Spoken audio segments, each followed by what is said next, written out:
Welcome everybody to the latest instalment of the Livingbridge webinar series. And today we've got our US team online, and we're just going to share our views with you around international expansion.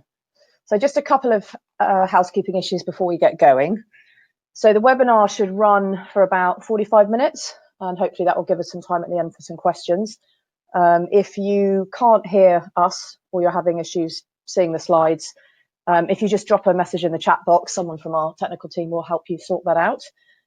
Also watch out for your screensavers, because obviously if that kicks in, that's going to interrupt your viewing. We don't have any fire alarms planned, so if you hear one, we have to end it. That's for legitimate reasons, and I think that actually did happen in our first webinar. And if that obviously happens, we will circulate a sort of recorded version of this afterwards, along with the slides. If you've got any questions, again, use the chat box.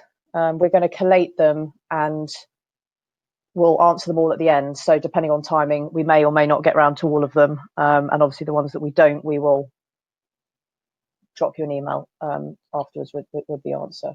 And the same with the materials. We'll be distributing those at the end of the webinar. So I'll just quickly do a couple of introductions. So my name is Rebecca Hooley, and I head up our Boston office, and I've been with Livingbridge for about 4.5 years. I actually originally joined Livingbridge in London, and I'm part of the value strategy group. And this focuses on working with our portfolio companies once we've made the investment, and we sort of support management teams on executing their growth strategies. When I was based in London, many of the sort of UK companies I was working on were either looking to enter the US or expand their presence in the US. And actually many were grappling with many of the challenges we're going to talk through today. And with nearly 50% of our portfolio, either in the US or looking to enter the market, it really became clear that we needed to provide on the ground support in the US to support these ambitious organic and inorganic expansion strategies. So I moved over in early 2018, and then Kurt joined me very soon after. So I'll let Kurt introduce himself. Yeah, thanks, Becky. Hello, everyone. As Becky mentioned, my name is Kurt Kahn. I joined Livingbridge just about 2 years ago now. My background is actually in strategy consulting, and most recently working with a private equity-backed software business, building a corporate development team where we rolled up 7 or 8 software businesses over 3 or 4 years. I spend most of my time at Livingbridge, as Becky mentioned, supporting our portfolio on their growth strategies here in the US, and my time's probably a bit more weighted towards the inorganic growth avenues we help our portfolios pursue. Excellent. Thank you, Kurt. So let's just run through a couple of the topics that we're going to be talking through today. So first one is, is your business ready for international expansion? And we're going to talk through steps to actually entering an international market, alongside the various market entry models that are available. And then we're going to talk about two sort of subtopics in a bit more detail, which come up time and time again with our portfolio. So the first is, how do you build a team internationally? And then the final one is going to be around international M&A, which Kurt will lead. So I think, before you dive in head first with any of this stuff, I think, it's really important to ask yourself if your business is actually ready for international expansion. Why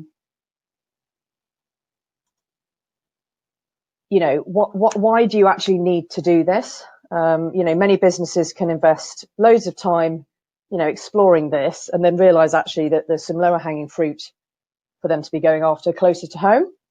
So, there's typically going to be some push factors, i.e. limitations in your home market that are sort of almost forcing you to look elsewhere. And that, that can be around market dynamics. So, you might be operating in a smaller market, with limited headroom for growth. And, you're thinking about, if I want to sustain these growth rates, I'm going to need to look elsewhere. It might be impacts of policy or regulation, or things coming down the line which are making you feel nervous about where you are today and making you look elsewhere. And then obviously there's also pull factors. So there's specific dynamics drawing you to a new market. And again, this could be market dynamics, so access to a larger market or more favorable market drivers. It could actually be customer demand. So, you may already have a global client base and they're sort of pulling you into a new market. And also it could be access to resource. So, you might find the talent pool's fairly small in your home market and you need to, go to a larger talent pool, or even access to different sources of capital. I think the other question you need to ask yourself then is also, is the timing right? And there's a sort of couple of things around this. So I guess, have you got the management bandwidth to really execute on this? Everyone always underestimates, I think, that the time side, particularly from the CEO and the rest of the board. Have you got a team with relevant experience? And even I'd go so far as to say, have you sort of in the back of your mind got someone who could lead the business into this new market? And then, the final bit of that is your core business stable? And have you got the financial resource to invest?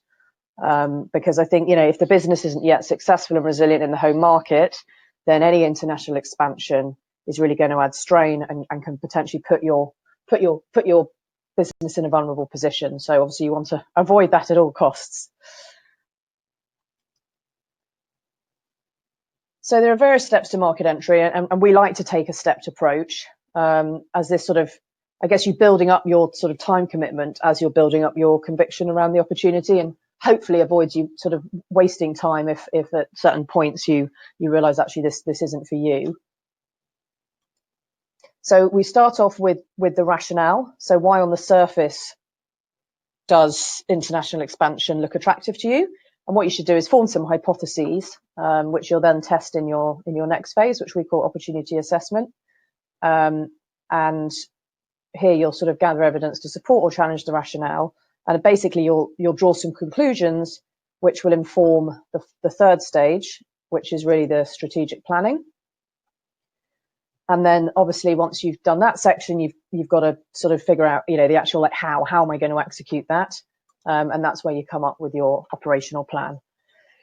So I think it's important just to pause here and just say that, depending on your starting point, you should really be allowing, I think, a sort of minimum of, 6 to 9 months for these sort of 4 planning phases.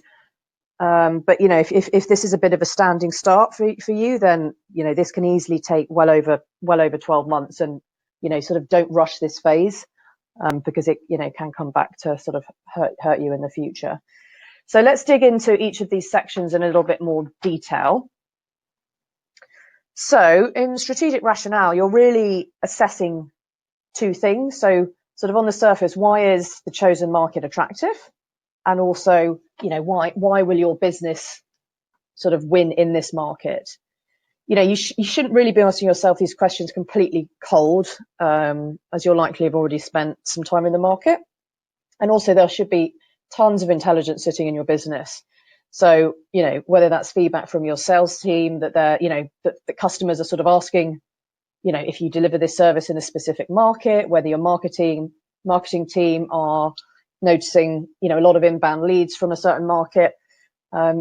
You should hopefully have enough intelligence to form a series of hypotheses, which you can then sort of test in the next phase.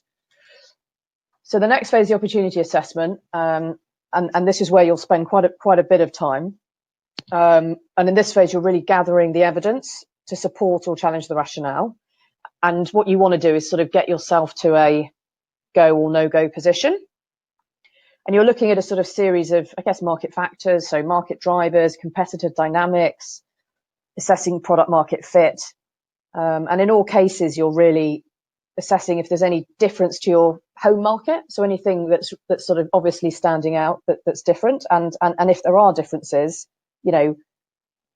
starting to think through, well, is your business model going to work under these sort of set of US constraints? I mean, this is part of the market entry planning phase where, we will typically provide quite a lot of hands-on support to our investees, as this can be quite a time-consuming exercise. So, we'll support them on, primary research, whether that's sort of quantitative surveys, interviews with customers, mystery shopping, web traffic analysis, market mapping. Well, we just have access to lots of tools and a sort of network of people in the US that can be really helpful here. I'll bring this slide with a bit of an example. So the work that we've recently done on Boiler Juice. So Boiler Juice is an online heating oil supplier, and they were really interested to explore the potential for them in the US. So we started off mapping US households that were using heating oil across the US and actually noticed that there was significant demand and also concentration across certain regions of America. And actually, in a huge market like the US, having this level of concentration is really helpful because it sort of allows you to have focus. Next, we mapped the competitor landscape to see if we could identify other online platforms sort of aggregating heating oil suppliers in a similar way. And actually, we noticed that there weren't really many. And in fact, the market was really, really localized with people, buying from their local supplier, really through word of mouth referrals. So next, we then decided to drill down into one of these specific regional markets. And then we introduced management to suppliers, to customers, so they could start to test product market fit. And we also introduced them to some talent who could help sort of advise them on, the right market entry strategy. So, this is sort of progressed from there, and they're now running a proof of concept, and this should further help them validate the market opportunity. Another thing that we will typically advise investees on as well at this stage is the various market entry models available to them. So let's spend a bit of time here because I think this is quite important. So I guess there are different models here, and each sort of have varying levels of cost and risk associated with them, and also sort of on the other side, varying levels of, I guess, upside potential. In many cases, we would recommend dipping your toe in with some form of proof of concept first through a remote or light model before committing huge amounts of time and resource into an unfamiliar market. And we'll just run through now the various sort of models. So the remote model, which is typically what companies use as a proof of concept, is really when you don't actually hire any sort of full-time employees on the ground in the US. So you're basically winning customers and delivering your product or service remotely, all through local delivery partners. And this is actually suitable for many business models, and we'll talk a little bit more about some examples of this later on. This has the lowest entry cost and requires the lowest levels of conviction about the market, but it also means at some point you'll sort of likely cap out on the sort of upside potential, and you'll probably evolve your model in time. So the next sort of level of commitment, I guess, is what we call the light model. And this is where you'll invest in a local sales team to help you win work locally, but you'll still be delivering the product and service remotely. And this has the advantage of appearing local in the market, and so has the potential for a bit more upside. Finally, there is the full market entry, where you're effectively selling and delivering your product locally. And you can do this either by, building out a full team organically in the new market, or requiring a competitor to accelerate your entry into this market. Now, Kurt's going to sort of talk a lot more about this a bit later on. But obviously, I guess it goes without saying that these models are the most costly and have the sort of highest execution risk, particularly if they're not planned properly, hence to my earlier point about sort of don't skip through the planning phases. But obviously, they afford highest upside potential if you get them right. I think it's also important to understand that market entry models are not static, and many businesses will start off small and build from there. So de-risk through a proof of concept with a remote model before investing in headcount locally. So I'll bring this to life with a couple of case studies. So we'll start off with Exclaimer.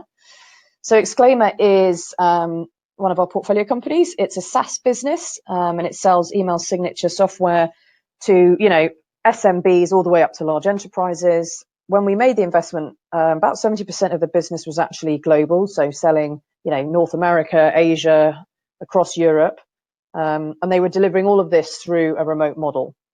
So they were able to do this because they sold direct to customers either online or through a sort of inside sales team and via a channel partner network. So it's fairly easy for them to develop websites in local languages and had their inside sales team working around the clock in the UK to accommodate the various time zones. And they also manage their channel partner network remotely.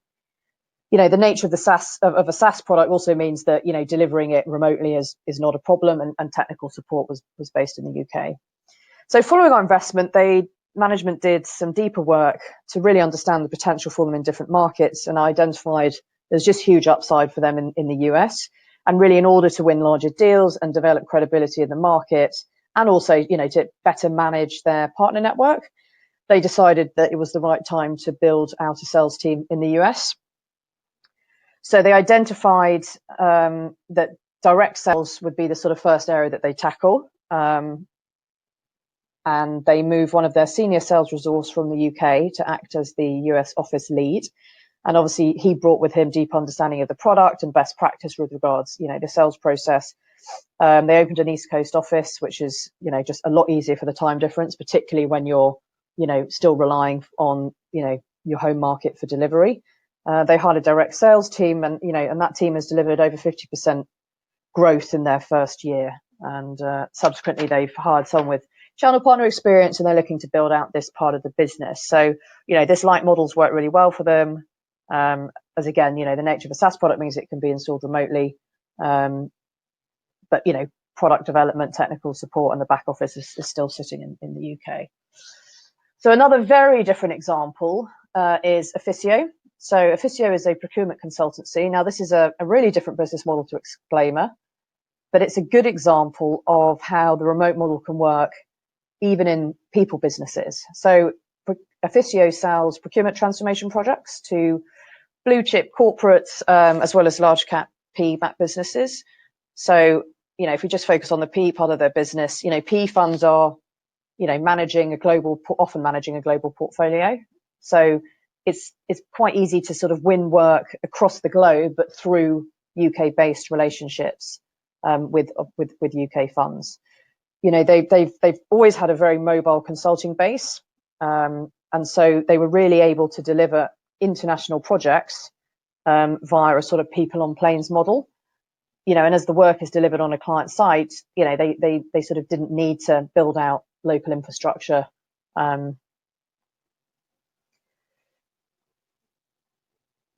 So the US was proving to be a particularly successful market for them. They had won and delivered work for two, pretty large US clients, and in parallel had been spending more time in the market to sort of really further validate the opportunity for them. And, having identified a really senior UK resource to move to the US and lead the US office, they were ready to invest in building out the local team. It was really important for them, that they could transfer a senior UK team member, particularly in professional services, I think, because this sort of not only ensures best practice from a delivery perspective, but it also just ensures that there's that sort of cultural connection. And that sort of that culture is transferred to the US. But actually, alongside him, they hired a sort of senior US delivery lead who brought with him sort of local market knowledge and network. And he was actually already well known to the business. So they opened an office on the East Coast again, probably no coincidence, helps with the time difference. Built up their local team gradually, sort of replacing the remote workers with local hires. They also invested in local business development resource to help them to win new work locally. And they now have a really booming US business, but obviously all their back office functions are still being delivered from the UK. Now, with some business models, that sort of remote or light model as a way of dipping your toe just doesn't make sense. So if we use Rhubarb as an example, so Rhubarb's a restaurant operator, and obviously you can't deliver a restaurant concept remotely, but they've still evolved their strategy as they've sort of built their conviction around the market. So, they built their core proposition organically and then accelerated this through M&A. And actually, Kurt's going to talk a lot more about this in the M&A section later on. Okay, so back to the stages of market entry planning. So following the opportunity assessment is the strategic planning phase. Now, I guess depending on your entry model, you'll probably approach this exercise quite differently. So if you're just doing a proof of concept, then you'll be positioning this strategic plan more as a kind of starting point and taking more of a test and learn approach. Whereas if you're doing a full buy or a full build market entry, you're going to really need to have all this stuff nailed down. So the side lists the key things you need to address. I'm just going to focus on a few of the important ones. So I think customer segmentation is really, really important, particularly if we're entering a larger market like America.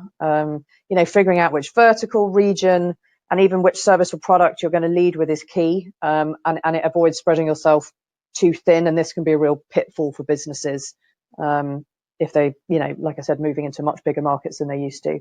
So, go back and review the evidence through your opportunity assessment, and do some more testing if needed before you sort of draw conclusions around this. I mean, leadership is also really fundamental, and for that reason, we're going to talk more about that a bit later on when we talk about the talent section.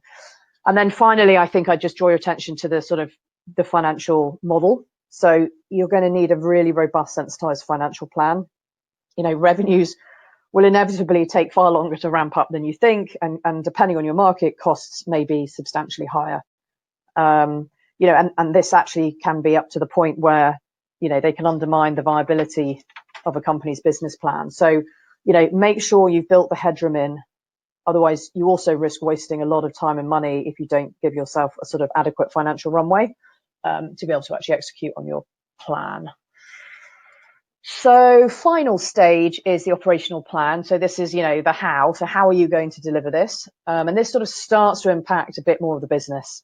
You need to start thinking about, what are you going to do locally versus centrally, in-house versus outsourcing, process reporting. And if you're centralizing a lot of back office functions, which I would always suggest you do, you need to make sure that your UK team can handle the extra workload and that they've got the sort of the necessary experience, and you may need to even think about upskilling your UK team. I mean, in all cases, you are going to be navigating new tax and legal systems. These can be complex to get your head around. So, please set yourself up with good advisors early on. If I, again, use the US as an example, they have business and employment regulations at the federal and at the state level. And this will influence every step of hiring, managing employees, setting up and running your company. So it is really, really important to have experienced localized, and that can be at a state level in the US Council, to help you understand and evaluate the sort of the different landscape. And it's really, particularly in America, it's not uncommon to be paying 2 or 3 times the legal cost that you would expect to pay in your home market. So don't shy away from spending money here and doing that early on. Otherwise, this could come back to bite you tenfold later on if you get this wrong. What else? Yeah, and another thing to talk about probably here is visas. So if you want to send, some of your UK people, then think about visas and really don't leave this to the last minute. From my rather painful experience with the US visa process, it takes a long time.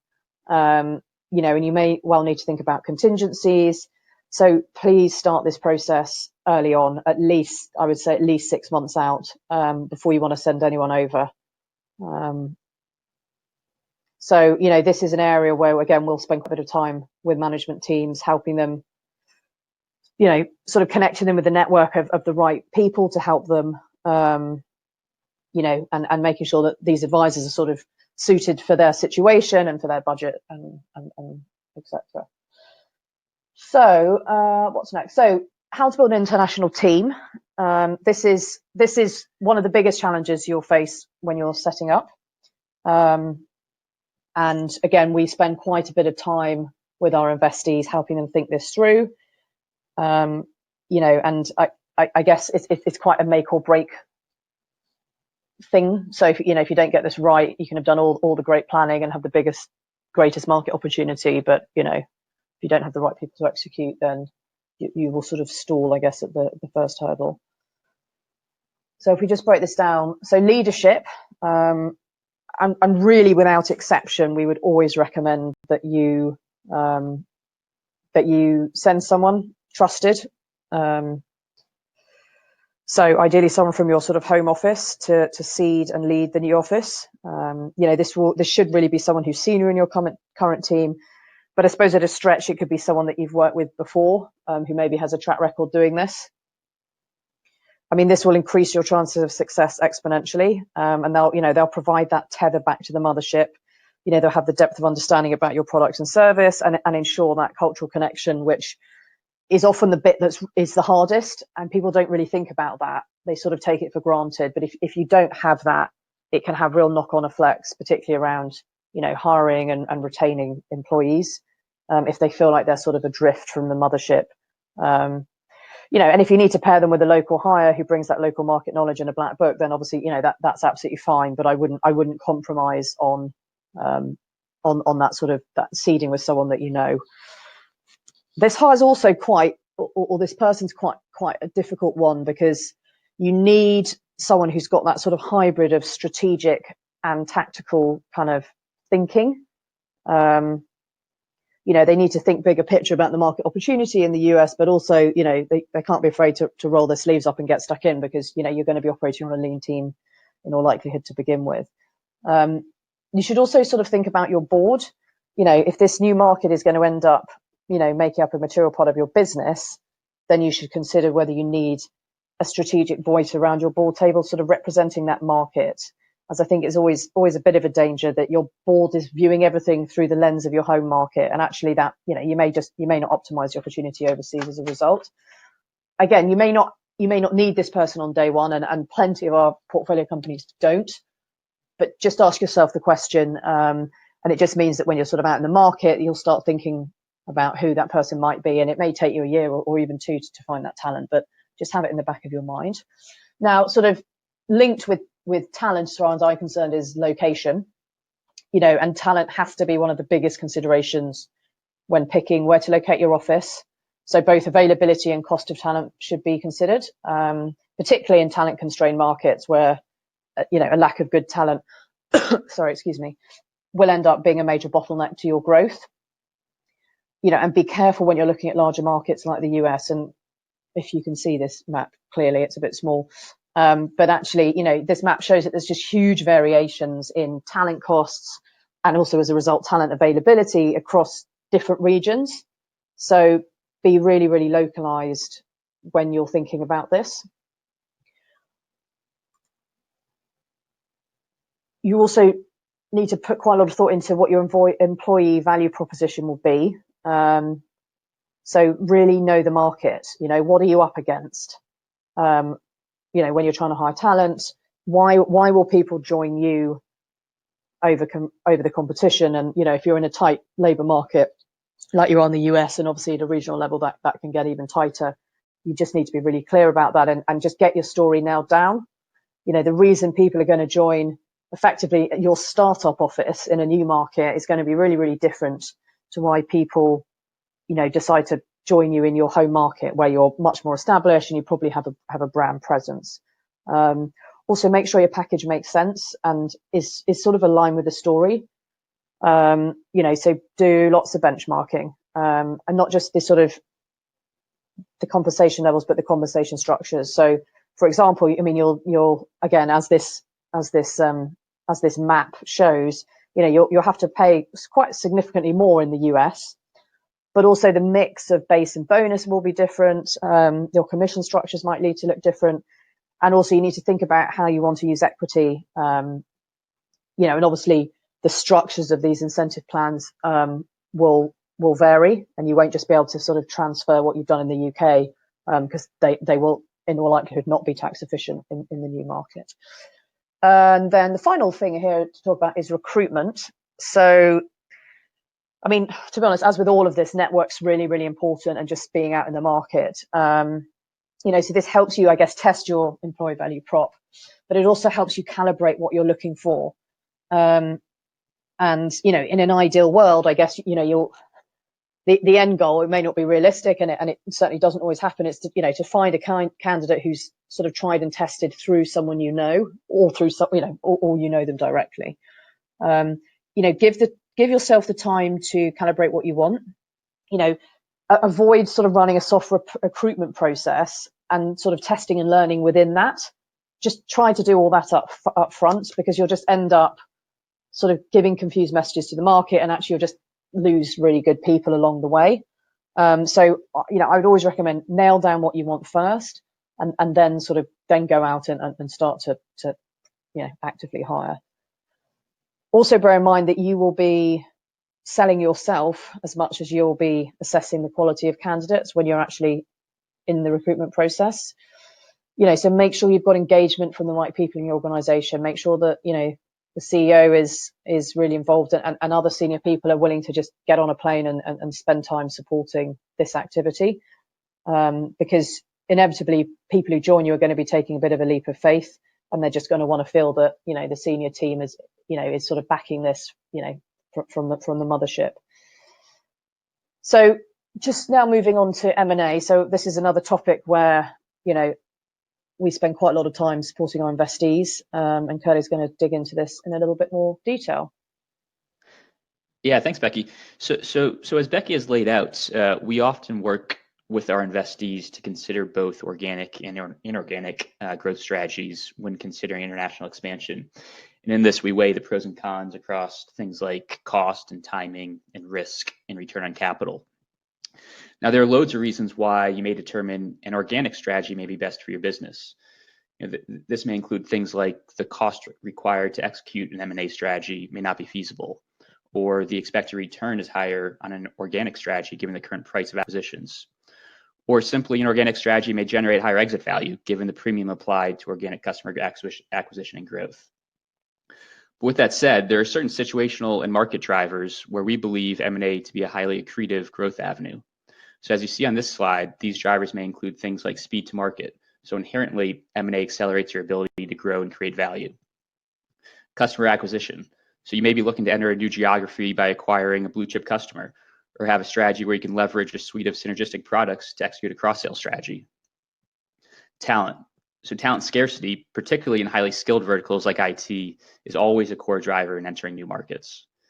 And lastly, defensive positioning. So in many scenarios, your organic growth opportunities may be limited by the maturity of a market, and thus you need to acquire market share to defend your position.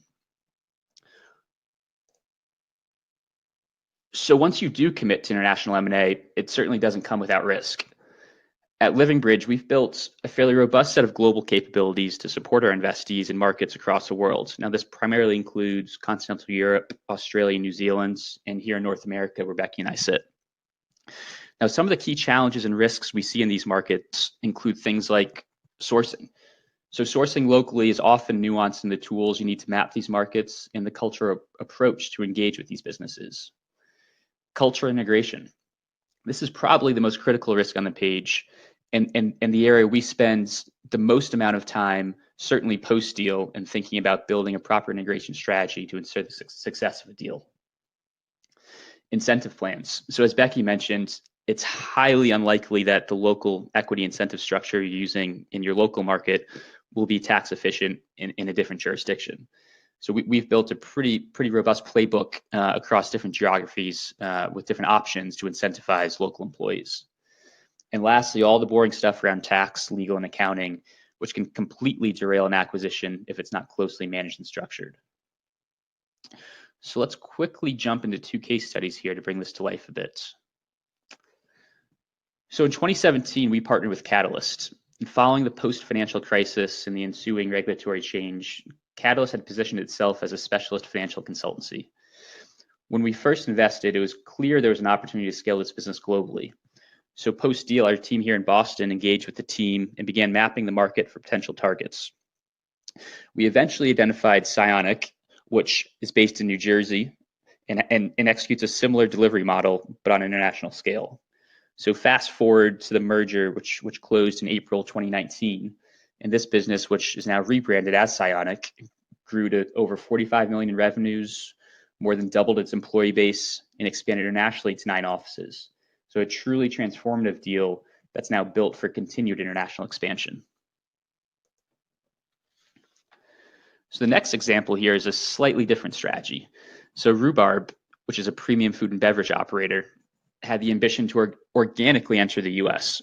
So Becky and I initially engaged with the team to perform a broader piece of strategy work, which largely focused on organic market entry rather than M&A. As Rhubarb then committed to opening 2 restaurants here in Hudson Yards in New York, they had the opportunity to expand into an adjacent event space. And it quickly became apparent that we needed to supplement the organic strategy with some M&A to provide some operational leverage. So in turn, and partly in leveraging our commercial work, we engaged with Sony and Castle, which is a New York City-based caterer, which is now fully integrated with the business and has allowed Rhubarb to scale locally here in the US. So again, 2 quite different strategies, but good examples about how we use M&A to enable a strategic plan. Becky, back to you. Excellent, thanks, Kurt.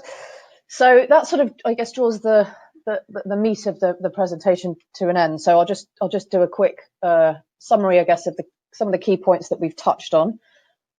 So the first is sort of ask yourself the tough questions up front. You know, is your business really ready for this? You'll potentially save yourself, you know, from wasting a lot of time here. The next area is, you know, don't jump in head first. Invest the time to understand the opportunity properly, and figure out where you should be sort of focusing first, particularly on day one in a new market. Be creative in your thinking, really, about your market entry model. You know, I think we've shown it can come in different shapes and forms and can evolve as you learn. Sorry, excuse me. And then, you know, I guess the two other sort of specialist topics we talked about is, you know, get the team right. And, you know, getting this team right is key, and it will really make or break the success of your new venture. And finally, don't be afraid of international M&A. This can really step change your business if executed properly, and if you've sort of got the right partner alongside you. So look, hopefully you found this useful. We've actually got a few minutes here, which is great, to answer a couple of questions that have come in.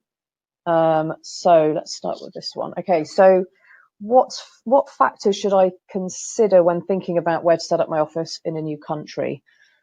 Brilliant question. And we sort of touched on this a little bit, and this is a debate we have a lot with our investees. So, I mean, talent's really important, and we've touched on that already. I think, like, proximity to client, again, it really depends on your business model. But, you know, if you're, I don't know, let's say a business like Psionic that Kurt's just talked about, which is financial services, then financial services consultancy, then obviously proximity to your clients and proximity to New York, which is the US financial services hub, is important.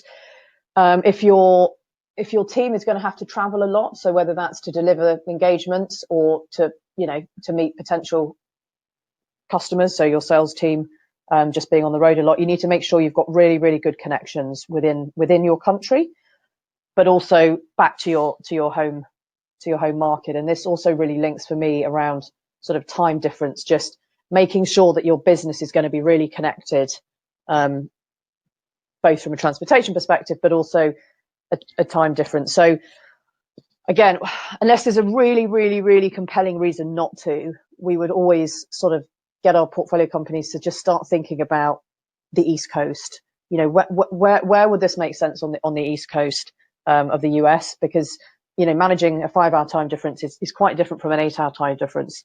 You know, that's the difference between getting half a day overlap and basically no overlap within working hours. And from my personal experience, I can tell you that's actually a big deal.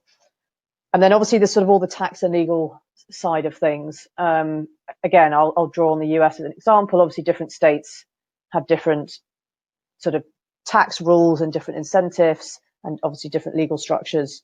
So I think this is important, but I don't think it should be a primary driver. I think you consider this stuff when you've kind of narrowed it down to sort of maybe 1 or 2 locations, and then tax and legal might be, you know, reason to swing one way or the other. But I would never really recommend having that as the primary driver. So that's sort of talent, proximity to clients, connections, time zone, and then tax and legal as fifth. Okay, next question. So how long do you think is a realistic time period to enter a new market? So I think I said it a bit earlier that the planning phase, I mean, you could easily be doing that for 12 months. You could probably do it in 6 to 9 if you're sort of quite advanced in your thinking, but it could easily take 12. And then really depending on your market entry model, you know, if you're looking to execute M&A, you never really know how long it's going to take you to find a target and transact, but I would imagine it would be probably at least 12 months start to finish. You know, it's the same if you're doing a full build, but you know, if you're hiring, it's probably going to take you 12 months before you've hired, bedded in the new people, and sort of feeling confident that you've got that team right. You know, so you could really be looking at from start to finish, you know, 18 months to 2 years, I would say. And and actually from, you know, my personal experience, that's probably about the timing that Livingbridge had when we set up our US office. Okay, one more question. How do you manage a sales team when operating overseas, in contrast to how you manage your sales team in your home market? I mean, I think you eliminate quite a lot of the sort of risk around this by, you know, seeding your new office with one of your own, because obviously they bring kind of that process with them and that culture. But having said that, I think you've got to really, particularly with sales teams, you've got to really pair that with sort of a local understanding of culture as well as sort of other factors. So again, if you're in a big market like the US, then, you know, really you're going to be managing a very remote workforce. So you might have people spread across the entire country, covering different regions. So thinking through how do you manage that, and you might need to, you know, have a much more kind of tech enabled processes to enable you to sort of touch base remotely with your team. But also you've got to be really clear on what the sort of the mothership is also expecting from you vis-a-vis reporting, and that might look quite different from what, you know, your home office sales team has to report. So be really clear on all of that up front, sort of pair that then with the local understanding, and build processes accordingly. Excellent. Okay, well, I think that's it from the questions. So look, thank you so much. I hope you found that useful. Look, please do get in touch if you want to talk about any areas in more detail, or you've got any other specific questions. If there's any other unanswered questions or any more that come through, obviously we'll respond to that separately. And again, the materials will be shared with you following this. So hopefully that was useful. All right. Thanks, everybody. Thanks, everyone.